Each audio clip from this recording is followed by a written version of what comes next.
Messieurs, dames, bonjour. Monsieur Ducot, nous allons commencer le cours dans quelques instants. La première des choses que je vous demanderai, c'est d'abord savoir si vous m'entendez, si vous voyez bien mon écran avec la souris qui bouge sur cet écran, avec l'avertissement sur les risques qui est affiché. Normalement, vous avez un chat en haut à droite pour pouvoir converser avec moi et répondre aux questions, et puis moi aussi répondre à vos questions si vous en avez, bien sûr. Donc, essayez de voir si vous trouvez ce chat en haut à droite de votre écran pour pouvoir me dire que le son et l'image sont parfaits. Je vais vous envoyer un petit hello, peut-être que ça peut aider à localiser ce dit chat. Voilà.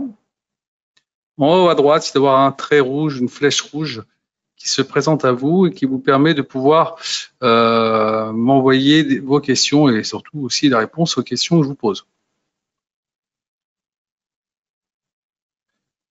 Je vous laisse le temps de le retrouver, de me répondre, le temps que les retardataires puissent se connecter. On se revoit dans quelques poignées de secondes. À tout de suite. Bon, vu que j'ai pas reçu de réponse à ma question, à savoir est-ce que vous m'entendez, est-ce que vous voyez, je vais supposer que on m'entend et on me voit bien. Et je vais commencer le cours sur le money management. Ok, et j'espère que tout le monde sera à l'écoute. Alors déjà, je vais retirer ceci. Voilà. Une petite seconde, je regarde juste un truc pour voir un peu ce qui est sorti. Waouh, waouh, waouh, waouh, waouh, waouh, waouh, waouh, waouh, waouh. Oh là là, c'est tout n'importe quoi. C'est tout et du n'importe quoi. Eh oui. D'accord. Alors, il vient d'avoir en fait, ce que je vais regarder, c'est des créations, les nouvelles offres d'emploi. Elles sont largement au-dessus des attentes. Forcément, c'est inflationniste et c'est pour ça que le marché se retourne allègrement alors qu'on était en train d'essayer de rebondir et que l'euro-dollar repart gentiment vers un 0,454. Mais bon, c'était quelque chose qu'on pouvait attendre. Par contre, ce que je comprends pas, c'est la réaction juste avant du marché qui a essayé de tirer le marché vers le haut. C'était peut-être des rachats de short juste avant le chiffre. Donc, on va commencer tout d'abord à expliquer qu'est-ce que c'est que le money management. Je pense que certains d'entre vous, je pense toujours à la question, hein, si vous avez la possibilité de m'envoyer un petit chat pour me dire que tout est OK au niveau du son et de l'image, ça m'arrangerait bien. Mais je pense que si vous êtes encore là, c'est que vous m'entendez, que vous voyez bien mon écran. Là, nous sommes sur l'US 500 et on va essayer un petit peu de discuter un petit peu par rapport à ça. Alors, le money management, c'est quoi? On va prendre comme exemple une personne qui rentre dans un casino avec une somme d'argent, d'accord? Et il a par exemple 10 000 euros en poche. Il se dirige gentiment vers la roulette. Il prend son argent et il dépose ça sur le rouge. S'il a de la chance, le rouge il sort et il a doublé. Maintenant, s'il n'a pas de chance, il a tout perdu. Eh ben, c'est exactement ce genre de situation qu'on doit éviter dans nos prises de position.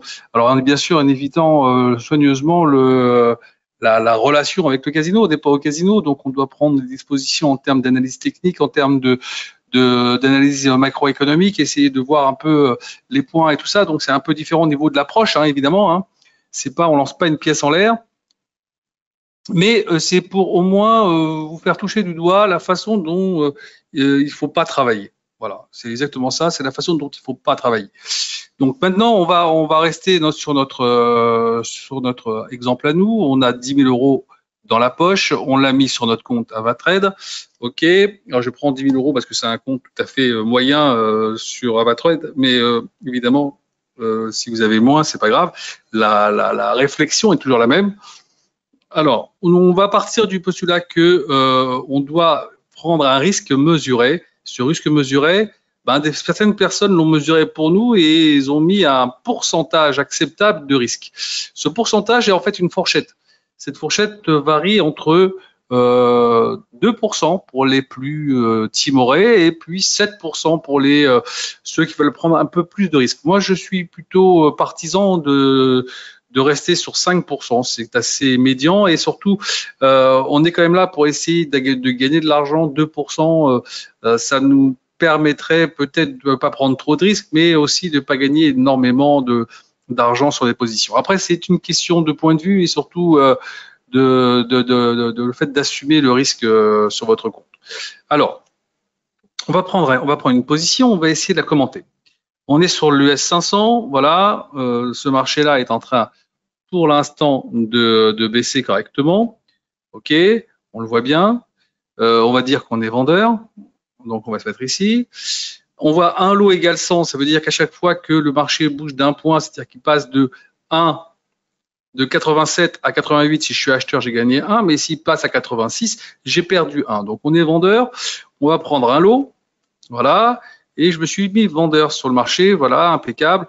On retrouve mon ordre ici, le numéro de l'ordre, le jour et l'heure à laquelle j'ai passé, le sens, le volume, un lot sur l'US 500, je l'ai vendu à 87,5 et pour l'instant ça vaut 88, je perds à peu près 23, mais c'est aussi à cause du spread, c'est un peu normal.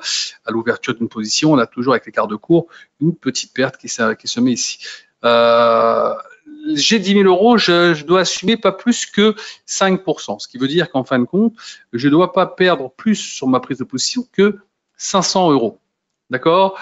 Si je ne dois pas perdre plus que 500 euros, vu qu'un lot égale 100 et donc qu'à chaque fois que ça bouge d'un lot, je perdrai, si ça va dans le mauvais sens, en l'occurrence je suis vendeur, si ça monte, je perdrai 100.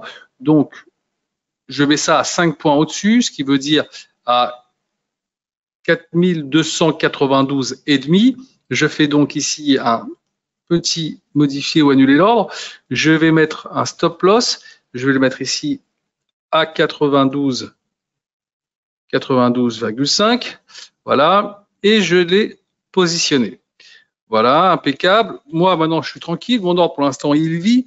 Il part dans le bon sens. Je suis content. Mais quand même, j'ai envie de dire que sur cette prise de position, il y a un petit problème. Alors, j'espère quand même que vous avez trouvé le chat, parce que j'aimerais bien avoir un petit retour de votre part pour que vous puissiez me dire qu'est-ce qui ne va pas dans cette prise de position.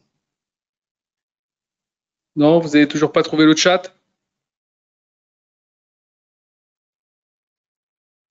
Non? Alors, déjà, je vais agrandir un peu le graphique. Voilà. Qu'est-ce qui pourrait ne pas aller? Alors, je vais vous le dire carrément, hein, je ne vais pas vous le faire languir. Là, on est en daily, hein, d'accord? On est en daily, j'ai un graphique en daily. Je vais regarder un peu où on en est. Vous voyez, on est venu retaper ici ce gap qu'on avait laissé, on a buté plusieurs fois là-dessus. Là, c'est en train d'essayer de le perforer. Là, ici, ce que vous voyez, c'est la moyenne mobile des 200 jours. Il y a fort à parier que si on arrive à casser cette moyenne mobile, on pourrait avoir une accélération encore plus importante. Pour l'instant, à chaque fois qu'on est venu la taper, on a rebondi. La dernière fois qu'on a fait ça, qu'on a rebondi plusieurs fois sur la moyenne mobile, c'était celle des 50 jours. Mais une fois qu'on l'a cassé, regardez un peu l'accélération qu'on a eue. On pourrait avoir le même type de schéma qui se reproduit ici, donc à surveiller étroitement. D'accord ? Si on vient à casser cette moyenne mobile de façon intéressante, surtout en clôture de marché, hein, pas juste on le tente un petit peu, on le titille, mais si on le casse bien, attention derrière à l'accélération du marché. Alors la première des choses, c'est que, comme je vous disais, on voit qu'un marché quand même qui est assez volatile. On était à 43,25, ok, on a fait au plus haut et 42,84 au plus bas. C'est quand même un marché où il y a quasiment un bon pourcent de variation. Ce qui veut dire que si je suis dans un marché avec beaucoup de volatilité, ou quand même pas mal de volatilité, mettre un stop loss à 5 points, on a quand même toutes les chances, normalement, de faire stopper son ordre rapidement. Là, on a eu de la chance, on est parti plus ou moins rapidement dans le bon sens, mais là, regardez, c'est en train tout doucement de revenir. Alors, et voilà, je me suis fait stopper. Voilà, vous voyez un peu en live. Je me suis fait stopper mon ordre parce que mon ordre était beaucoup trop serré. Donc, ce qui veut dire qu'en fait, j'ai fait une erreur à la base, c'est d'avoir pris peut-être un volume un peu trop important. D'accord? Imaginons que je reste vendeur. Je suis toujours vendeur. Je vais donc prendre 0,5. Voilà. Ce qui va me permettre, d'accord, de mettre un stop loss non plus là à 90, mais à 10 points. Je vais pouvoir mettre un stop loss à 10 points, ce qui veut dire de mettre un stop loss sur 4300. D'accord? On va donc mettre un stop loss à 4300 qui me donne un peu plus de marge de manœuvre par rapport à ça. Et si je veux encore un peu plus de sécurité, eh ben, je vais chercher plutôt à avoir plutôt 0,25. OK, 0,25. Voilà. Et attendez une petite seconde, je vais fermer ça parce que sinon je vais me faire stopper encore, ça c'est clair. Vous voyez la vitesse à laquelle ça remonte. Alors, on refait ça comme ça. Je prends que 0,25. Je vends. Et donc là, c'est plus 10 points, je pourrais mettre à 20 points.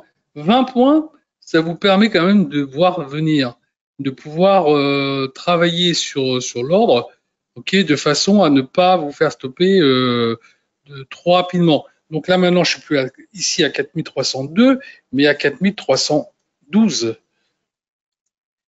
4312, quand je sais que le plus haut aujourd'hui, c'est 4325, je suis quand même dans un médian au niveau de la fourchette de marché du jour. Donc là, ça devient intéressant de prendre ce genre de position et je reste toujours, on va dire, dans les clous. D'accord?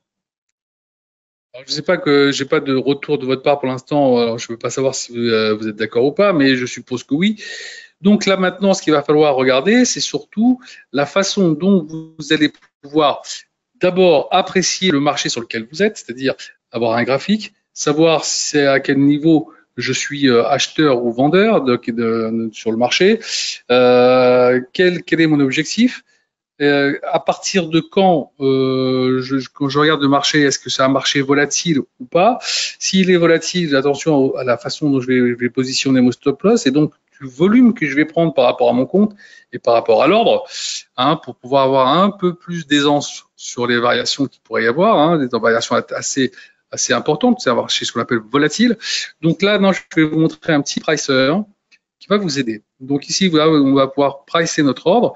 On l'a pris ici sur l'US 500 à 4200, 4000, attendez, 4292 à la vente. Attendez que, voilà, ça passe. Voilà, on a pris ici 0,25. Voilà. Et là, on l'a mis à 4312.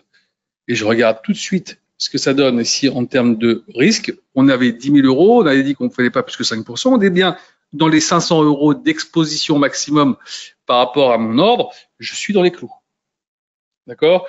Je suis dans les clous. Donc là, vous allez pouvoir faire des pricing par exemple sur le Forex, sur le CAC ou sur l'US 500, le Gold, le Platine, le Dow Jones, le DAX, le Nasdaq, des actions. Alors évidemment, ça sera à vous de mettre les prix d'entrée, que ce soit la vente ou l'achat, avec le volume, et vous allez pouvoir faire même par tâtonnement, hein, pouvoir trouver à quel niveau, vous voyez, si je mets 0,5 tout de suite, je vois, j'ai perdu 1000.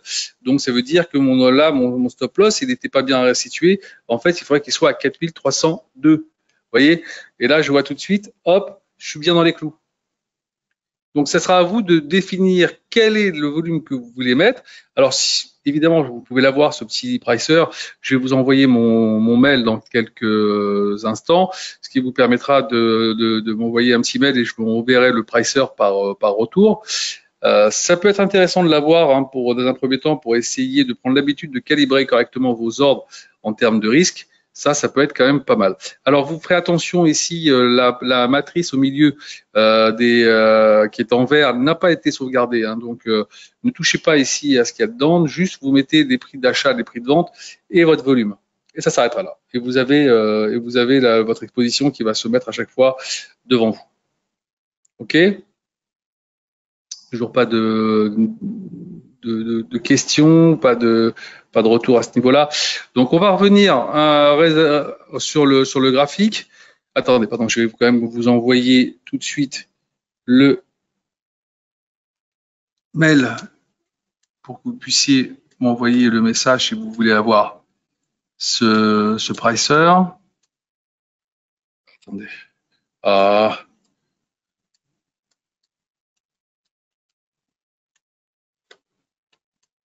Voilà. vous m'envoyez ça sur ce mail-là et je vous enverrai le pricer dans la foulée. Voilà, ouais. On est en train de casser, vous voyez ce que je vous ai dit tout à l'heure. On est en train de casser cette moyenne mobile, vous voyez, ce qui peut être un présage d'accélération baissière sur le marché. Voilà, on est en train de la casser. On l'avait déjà cassé une première fois ici, vous voyez, c'est sur la 50, mais on est revenu. Là, maintenant, là, on a plutôt tendance quand même à bien appuyer. Si je vais sur le Nasdaq, on a même cassé maintenant sur le Nasdaq la deuxième figure. On était oh là là, la bougie, elle est formidable cette bougie. Regardez, la bougie sur le Nasdaq commence à devenir assez sévère. Voilà, elle commence à être assez sévère. Alors la moyenne mobile ici des 200 jours se trouve ici, donc on a encore un peu de chemin. On va peut-être avoir d'aller la chercher. D'ailleurs, si je regarde ici, Nasdaq 14 200. Vous voyez, si on prend comme objectif d'aller chercher cette moyenne mobile, les 14 200 sont pas très. Ça peut aller rapidement. On perd tellement vite en ce moment sur les marchés que ça peut aller très très vite. D'accord. Je reviens sur notre US 500. Donc, ce qu'il faut garder en mémoire, c'est d'abord d'une part définir le niveau de perte que vous voulez avoir en termes de pourcentage. D'accord? Est-ce que vous voulez faire 2%, 3%, 4%, 5% ou 7%? Moi, je serais, comme là, on a fait la démonstration sur 5, je pense que c'est plutôt pas mal. 5%, ça reste quand même raisonnable. Définir ensuite, d'abord, le graphique sur lequel vous allez travailler, c'est de voir un peu les points, les objectifs pour pouvoir se dire à quel moment je dois arrêter mon ordre ou à quel moment je dois le prendre. Quand vous avez défini ça, après, c'est le volume et le risque que vous devez définir. Et avec ça, à mon sens, vous devriez quand même correctement vous en sortir sur les marchés.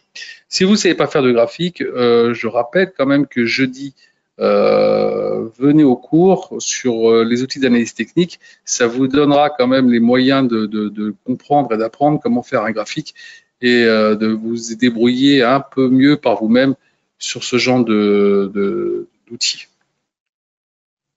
D'accord? Donc voilà, vous avez tous les outils en main là pour pouvoir essayer de faire un beau money management. Je pense pas qu'on ait oublié quelque chose. Malheureusement, j'ai pas de retour de votre part au niveau des questions, donc je ne sais pas s'il y a quelque chose qui ne va pas. Je pense avoir été assez clair, vous avoir expliqué l'essentiel du money management, comment calibrer votre stop loss avec votre volume, comment le calculer. Voilà, je pense qu'on a fait le tour. Si vous avez mon mail, si vous avez des questions, n'hésitez pas en même temps que vous demandez le petit pricer de poser vos questions et on verra ça ensemble. À bientôt. Au revoir.